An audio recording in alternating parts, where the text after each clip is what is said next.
आज हम ये कहने पे मजबूर हैं कि अभी हिंदुस्तान आजाद नहीं, जब तक भारत माता के सीने पे चढ़ के औरत के साथ ही, माता के साथ ही जुल्म ज्यादती होती रहेगी, जब तक हम आजाद नहीं। तो ये हर उस मर्द को शर्म आनी चाहिए जिसकी माँ, बहन, बेटी बैठी हुई है और वो निकलकर इस बात पे कोई हंगामा नहीं काटते।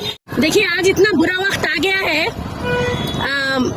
जिस मुल्क में हम रहते हैं कि हम लोगों को आज अपना मुंह बंद करके अपना एक एजिटेशन दर्ज करवाना पड़ रहा है। हमारा आज का जो ये साइलेंट प्रोटेस्ट है, वुमेन इंडिया मूवमेंट, एक ऑर्गेनाइजेशन जो 12 स्टेट्स में कुछ सालों से औरतों के एम्पावरमेंट और अपलिफ्टमेंट के लिए काम करती है, हमने पिछले कुछ 1 महीने से एक कैंपेन स्टार्ट किया हुआ है। आप देख सकते हैं इस कैंपेन का जो हमने टाइटल दिया है कि वुमेन सेफ्टी, ठीक है, एक कलेक्टिव रेस्पॉन्सिबिलिटी, यानी औरत की हिफाजत हर एक की जिम्मेदारी।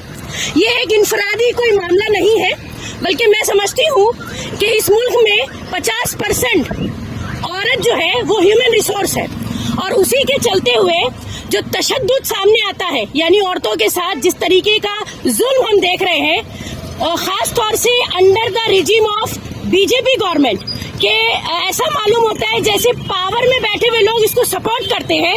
रेप की घटनाएं हो, या फिर औरतों के साथ ट्रेन, बस, सड़क पर चलते हुए वायलेंस हो, या फिर औरतों को जो जस्टिस नहीं मिलता, या फिर वो एक्टिविस्ट औरतें जो आवाज उठाना चाहती हैं सोशल इश्यूज के ऊपर, उनको बिहाइंड द बार्स डाल दिया जाता है, या फिर लिंचिंग, बुलडोजर में जो औरतें सफर होती हैं, या फिर आसाम के डिटेंशन कैंप में बुरी हालत में, तकलीफ में जिन औरतों को रखा जाता है। ऐसे में हमने अपनी जिम्मेदारी समझी, हमने 2 अक्टूबर को एक कैंपेन स्टार्ट किया, क्योंकि गांधी जयंती के दिन ये गांधी जी का एक स्टेटमेंट था, ये कोटेशन था कि जिस दिन औरत कश्मीर से कन्याकुमारी तक मुल्क में अकेले सफर कर लेगी, हम उस दिन समझेंगे कि ये मुल्क आजाद है। और आज ये जो 75 साल हम आजादी का गाना गाते हैं और जो हालात हम देख रहे हैं, ये मैच नहीं होते। इसलिए आज हम ये कहने पे मजबूर हैं कि अभी हिंदुस्तान आजाद नहीं, जब तक भारत माता के सीने पे चढ़ के औरत के साथ ही, माता के साथ ही जुल्म ज्यादती होती रहेगी, जब तक हम आजाद नहीं। तो ये एक आजादी की लड़ाई है जो आज के वक्त में औरतें इस मुल्क में लड़ रही हैं। कोलकाता रेप केस से लेकर, ठीक है, आप पीछे की हिस्ट्री देखिए, या फिर रोज बरोज कोई भी ऐसी कम्युनिटी उठाइए, दलित उठाइए, क्रिश्चियन उठाइए, मुस्लिम उठाइए, यहाँ तक कि आइडेंटिटी बेस्ड अटैक भी है इस मुल्क में। आइडेंटिटी देखकर हिजाब का मामला हो, स्कूल कॉलेजेस में देखिए कि नर्सरी की बच्ची को नहीं छोड़ा जाता, उसके बाद ट्रेन में, बस में आप देखिए, यहाँ तक कि women in uniform also not safe in this country. उसके बाद सवाल उठता है लॉ एंड ऑर्डर का, सवाल उठता है जस्टिस सिस्टम के ऊपर। यही हमारी कुछ डिमांड्स हैं कि हम चाहते हैं जो तशद्दुद और बेहुरमती और जो जुल्म इस वक्त हिंदुस्तान की सरजमीन पे औरतों के साथ हो रहा है, उसको बराबर चेक होना चाहिए। उसके ऊपर हमारी डिमांड है कि सख्त से सख्त कानून बनने चाहिए। मैडम, इस पार्टियां पावर में है मगर इनको तवज्जो नहीं दे रहे। एक बात सुनिए, जो पार्टी पावर में है, जो गवर्नमेंट आज पार्लियामेंट में बैठी है, नया पार्लियामेंट का जब इनॉग्रेशन हुआ तो मोदी जी बोले थे 33% रिजर्वेशन औरतों को गिफ्ट कर रहा हूँ। आज तक वो गिफ्ट हाथ में नहीं आया औरतों के। औरतों का रिप्रेजेंटेशन लीस्ट है, यहाँ पर कम से कम मिनिमम है, औरतों का रिप्रेजेंटेशन है ही नहीं। 50% रिसोर्स होते हुए जो रिप्रेजेंटेशन औरतों का होना चाहिए था। एक दूसरी बात, जो सोशल एक्टिविस्ट काम करती है उनका मुंह बंद करके उनको बिहाइंड द बार्स कर दिया जाता है। आप देखिए हमारी CNRC के एक्टिविस्ट को ले लीजिए, या इसके अलावा दूसरी बहुत सारी एक्टिविस्ट हैं जो आज भी जेलों में सड़ रही हैं, उनको जस्टिस नहीं मिलता।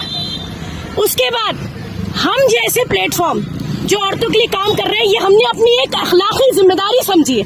हम इस मुल्क में रहते हैं, हमें लगता है हमारी मॉरल ऑब्लिगेशन है, बल्कि ऑब्लिगेशन क्यों, बीइंग ए वुमेन, ये मेरे लिए शर्म की बात होगी कि मैं तशद्दुद देख रही हूँ और मैं अपने घरों में खामोश बैठूं। और उसके बाद हमने इसको नाम दिया कलेक्टिव रिस्पॉन्सिबिलिटी का। हर उस मर्द को शर्म आनी चाहिए जिसकी माँ, बहन, बेटी बैठी हुई है और वो निकलकर इस बात पे कोई हंगामा नहीं काटते। देखिए, आज आप कह रहे हैं कि पॉलिटिकल पार्टीज जो है वो पावर में, कोई उम्मीद गवर्नमेंट से नहीं रखना, क्योंकि हर क्राइम इस मुल्क में गवर्नमेंट सपोर्टेड है। आप देखिए कोलकाता में जो क्राइम हुआ, जो इतनी बुरी तरीके से एक ड्यूटी पे एक नर्स का जो रेप किया गया, आपको क्या लगता है वो एक पॉलिटिकल इशू बना दिया गया? यानी कि औरत के जिस्म को चीरना, फाड़ना, काटना भी एक पॉलिटिकल एजेंडा हो गया। शर्म की बात है, हमें समझ में नहीं आता आखिर हम किस मुल्क में रह रहे हैं, हम कौन सी जमीन पे जी रहे हैं, किस हवा में हम सांस ले रहे हैं। उसी के चलते हमारा ये एक साइलेंट प्रोटेस्ट है, क्योंकि हमें लगता है चीख पुकार करना भी अब फायदेमंद नहीं रह गया, क्योंकि हमें अपनी डिमांड गवर्नमेंट तक पहुंचानी है। अगर गवर्नमेंट में, पावर में, अथॉरिटीज में बैठे हुए लोग, लॉ एंड ऑर्डर, जुडिशरी में बैठे हुए लोग जरा भी गैरत रखते हैं, जरा भी शर्म रखते हैं, तो ये प्रोटेस्ट उनके जहन तक, उनके कानों तक जाना चाहिए। बहुत से खवातीन पर जुल्म हो रहा है, वो आगे बढ़कर नहीं आ रही। उसी के लिए हम यहाँ जमा हुए हैं। मैं आपसे क्या कह रही हूँ, आज का सबसे बड़ा प्रॉब्लम जो है वो एक आम आदमी का अनअवेयर होना है, या फिर एक आम आदमी को इतना डरा दिया गया है। एक औरत जिसकी असमत रेजी होती है, उसकी माँ पुलिस स्टेशन अगर रिपोर्ट लिखाने जाए तो पुलिस वाले उसकी माँ को रेप कर देते। एक रेप विक्टिम जो बेल पे छूट कर आता है, वो आके वापस रेप कर देता है। ये इस मुल्क की कंडीशन हो गई है। एक साल में 35,000 36,000 रिकॉर्ड आंकड़े हैं, और जो रिकॉर्ड नहीं होते उनका कोई हिसाब नहीं है। ऐसे मुल्क में जहाँ औरत हर लम्हा रेप की जाती हो, काट दी जाती हो, जला दी जाती हो, फेंक दी जाती हो, 2 साल से लेकर 80 साल तक की बूढ़ी औरत सेफ नहीं, ऊपर से दलित, फिर शेड्यूल कास्ट या फिर आइडेंटिटी बेस क्राइम जो है वो अलग है। मुसलमान औरत को देखते हैं सर ढकी है, उसके साथ अब्यूज अलग होता है, हरासमेंट अलग होता है, market place, work place, public place कहीं नहीं छोड़ा जाता। तो जिस मुल्क को भारत माता की जय कह कह के नारे लगाते हैं, उसी माता की इतनी बड़ी हुर्मती की उसी की बहू बेटियों को असमत रेजी की जाती है। अब आप बताइए, यहाँ तक के जो हमारी एक्टिविस्ट जेल में है, उनके ऊपर अभी तक कोई क्राइम साबित नहीं है, मगर वो जेल में क्यों? क्योंकि उन्होंने मुंह खोला। इसी तरह से लिंचिंग, बुलडोजर, असम का डिटेंशन क्या, बेहिसाब बुरी हालात में औरतों को वहां रखा जाता है। मतलब हम इतनी तकलीफ दे हालात में रखा जाता है कि हम बयान भी नहीं कर सकते। कोई इसकी सूद लेने वाला नहीं है। मोदी जी बेटी बचाओ बेटी पढ़ाओ, बेटी बचाओ बेटी पढ़ाओ, इतना झूठ और उसके बाद इतना प्रोपोगेंडा। मैं समझती हूँ ये पूछना और कहना बेकार होगा कि where is the government, where is the political party.